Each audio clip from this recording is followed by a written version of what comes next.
Baru semalam, aku dan Aswan mengobrol dengan kakek tua yang ramah itu. Beliau menceritakan pengalamannya di masa muda yang sempat merasakan tragisnya penjajahan Belanda pada masa silam. Sampai akhirnya aku dan Aswan begitu ketakutan setelah mengetahui siapa dirinya. Baiklah teman-teman, sebelum kisah ini dilanjutkan, tolong buat teman-teman agar memberikan support dan dukungannya ke channel ini, biar kami makin semangat lagi untuk membagikan kisah dan pengalaman menyeramkan berdasarkan kisah nyata dari berbagai narasumber, yang mana di sini namanya telah kita samarkan. Hai, namaku Dian. Aku asli kelahiran Riau 29 tahun yang lalu. Ayah dan ibuku merupakan perantauan di sini. Mereka berdua aslinya berasal dari Temanggung, Jawa Tengah. Sampai akhirnya mereka berdua dipertemukan di perantauan.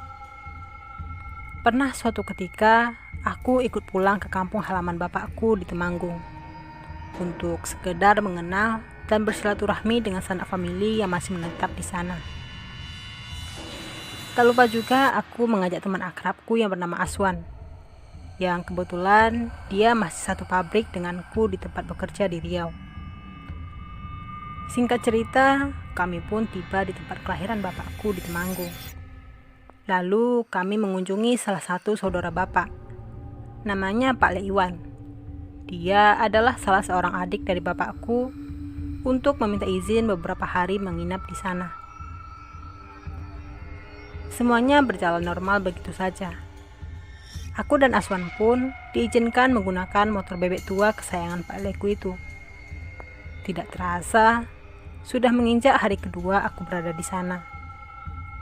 Ayah dan ibuku masih sibuk mengunjungi saudara-saudara yang lain. Sedangkan aku dan Aswan lebih tertarik mengunjungi setiap sudut kota itu. Wan, aku bosan nih di rumah. Keluar yuk cari angin. Ajakku. Kemana? Memangnya kamu tahu wilayah ini apa? Lagian mau pakai apa? Ya kemana sajalah, yang penting jalan. Mumpung kita ada di sini. Lagian kalau nanti kita sudah balik ke Riau, tidak ada lagi tempat asri di sini. Kita pakai saja itu motor Astrea milik Pak Leku itu. Nanti kalau masalah bensin, kita gantian saja ngisinya. Oke lah, ayo berangkat. Sahut Aswan menyetujuinya.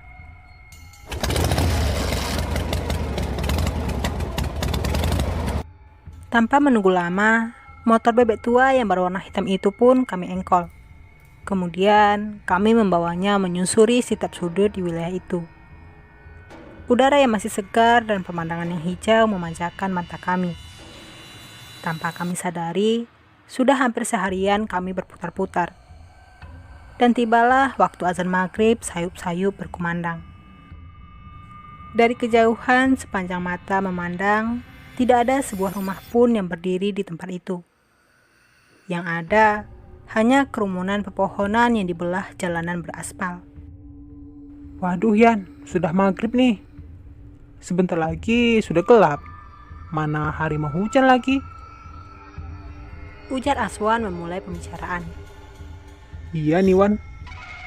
Mana di sepanjang jalan ini tidak ada kutemui satupun rumah warga. Apa jangan-jangan kita tersesat ya? Wan, kamu terasa tidak? Sepertinya ban motor kita berat seperti kurang angin. Coba kamu turun dan periksa sebentar. Aswan yang semula duduk di boncengan mulai turun dan memeriksa ban motor yang kubawa. Iya Yan, sepertinya bocor. Anginnya habis sama sekali, Katanya sambil jongkok. Aduh, bagaimana ini? Mana di tempat seperti ini lagi? Gak ada rumah, apalagi bengkel. Ya sudah lawan, kita dorong saja. Siapa tahu ada bengkel yang tak jauh dari sini. Syukur-syukur ada truk yang lewat. Paling tidak kita bisa nebeng sampai jalan ramai. Kemudian kami berdua pun berjalan mendorong motor di sepanjang jalanan beraspal itu.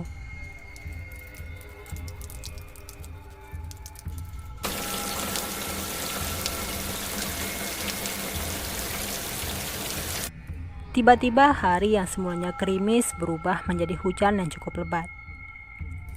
Beberapa kali kami berdua sempat berteduh di bawah pohon. Namun cahaya kilat yang membelah langit membuat kami ngeri. Kalau-kalau menyambar pohon tempat di mana kami berteduh.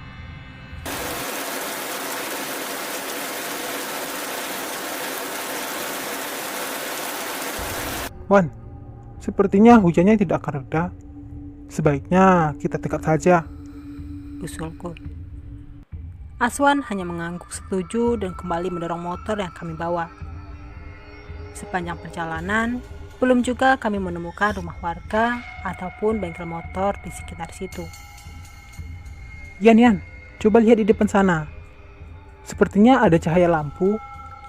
Mungkin saja ada rumah untuk kita berteduh dan membantu masalah kita. Celetuk Aswan. Iya Wan, ayo cepat kita menuju ke sana. Tak lama kemudian, kami menemukan sebuah rumah tradisional yang terbuat dari kayu berarsitektur Cina lama. Dan terdapat beberapa lilin berwarna merah sebagai penerangan. Permisi, permisi, Kataku memberi salam.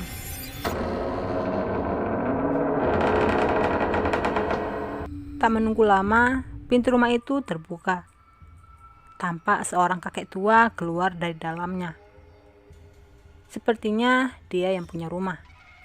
Hanya saja dia berbeda dengan orang pribumi. Matanya sipit, kulitnya putih keriput, rambutnya putih separuh botak. Dengan postur tinggi sedikit bungkuk. Dia keluar dari dalam rumah membawa sebuah lonceng kayu beserta pemukulnya. Dia adalah orang keturunan Cina yang mungkin baru saja selesai sembahyang. Tampak dia ramah menjawab salam kami. Omongannya pelo berbahasa Indonesia. Namun masih cukup jelas untuk kami mengerti. Aku dan Aswan langsung mengutarakan maksud dan tujuanku untuk berteduh sebentar sambil menunggu hujan reda. Pria tua itu mengangguk tanda setuju. Dia pun kembali masuk ke dalam rumah. Yang tak lama kemudian, pria tua itu kembali keluar membawa sebuah nampan yang berisi 2 cangkir teh, aneka buah-buahan, dan sepiring bakpao. Pria tua itu mempersilahkan kami mencicipinya. Aku dan Aswan merasa sangat beruntung. Pasalnya, udara yang dingin membuat perut kami kelaparan. Setelah selesai makan, kami bertiga duduk mengelilingi beberapa lilin yang menyala. Pria tua itu tampak memukul lonceng kayunya dan mulai bercerita. Dulu, sewaktu masih muda, dirinya menjadi saksi kebiadaban penjajah Belanda. Istri dan satu-satunya anak perempuannya juga telah tewas dibunuh. Lalu dia memukul lonceng kayunya setiap kali jeda bercerita. Dulu, dia juga seorang pemain opera Cina. Dia bermain dari satu panggung ke panggung yang lain. Begitulah dia bercerita, dari satu topik ke topik yang lain, sambil memukul lonceng kayu di tangannya. Seakan dia sedang bermain opera Cina. Tanpa terasa, kami cukup lama berada di tempat itu. Ketika kulihat jam tanganku, waktu sudah menunjukkan hampir tengah malam. Bau dupa perlahan menusuk hidung. Kakek tua itu sekilas nampak tersenyum dan terus memukul lonceng kayunya. Tiba-tiba angin berhembus kencang menerpa kami dan secara tidak sengaja kami pun tertidur. Mas, bangun mas. Apa kalian tidak tahu kalau tidak boleh masuk ke sini? Hanya pihak keluarga yang boleh masuk ke sini. Sedang apa kalian di sini? Sedang cari nomor togel ya? Ayo, cepat tinggalkan tempat ini. Kata seorang pria yang ternyata merupakan pengurus makam di situ. Aku dan Aswan begitu terkejut. Bahwasanya semalam aku dan Aswan sedang berteduh di rumah seorang kakek tua Cina. Ketika terbangun, kami berada di sebuah pavilion yang merupakan kuburan Cina. Minuman dan buah-buahan yang semalam kami makan ternyata adalah sesaji untuk orang yang meninggal.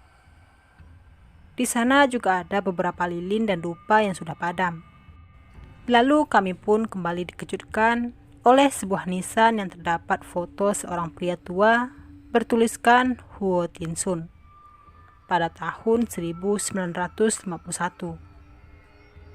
Ya, itu adalah sosok kakek pendongeng yang semalam bersamaku dan Aswan. Tak lama kemudian, sayup-sayup terdengar azan subuh. Kami pun dengan cepat-cepat meninggalkan tempat itu. Suara lonceng kayu itu terdengar lagi. Aku dan Aswan sempat menoleh ke arah kuburan itu. Di sana terlihat sosok pria tua itu berdiri tersenyum sambil melambaikan tangannya ke arah kami berdua. Seakan dia mengantar kepergian kami.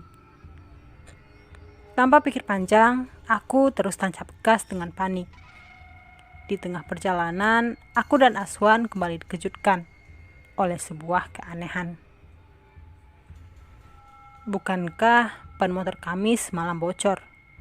Namun begitu pagi tiba, semuanya tampak baik-baik saja. Bahkan kempes pun tidak ada. Aneh memang, tapi itulah pengalaman yang kualami pada tahun 2010 silam. Sekaligus pertama kali tidur di suatu tempat yang ternyata adalah sebuah kuburan Cina.